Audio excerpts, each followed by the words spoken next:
ดินจัดสรรสายสวรรค์มีโซ่โครงการ7เปิดให้บริการทุกทานจับจองแล้วดินงามราคาถูกราคาเริ่มต้นเพียง700บาทต่อตารางเมตรเท่านั้นสามารถผ่อนระยะยาวได้พิเศษ1ปีทำอิฐบ่มีดอกเบี้ยมีระบบไฟฟ้าน้ำประปาสะดวกสบายครบทุกตอน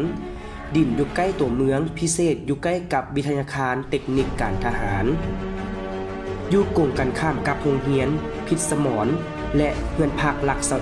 21ทางหอมในดินแต่ละตอนกว้าง6เมตรเข้าหอมจากทางหลวง13ใต้เพียง50เมตรเท่านั้น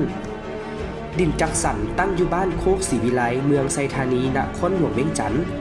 เริ่มจากวงเวียนดอนหมูนมุ่งหน้าไปทางเลข13ใต้เมื่อไปฮอดไฟแดงหลัก21แถวห้านเฟอร์แซบหลัก21แล้วมุ่งหน้าไปซื้ออีกประมาณ100เมตร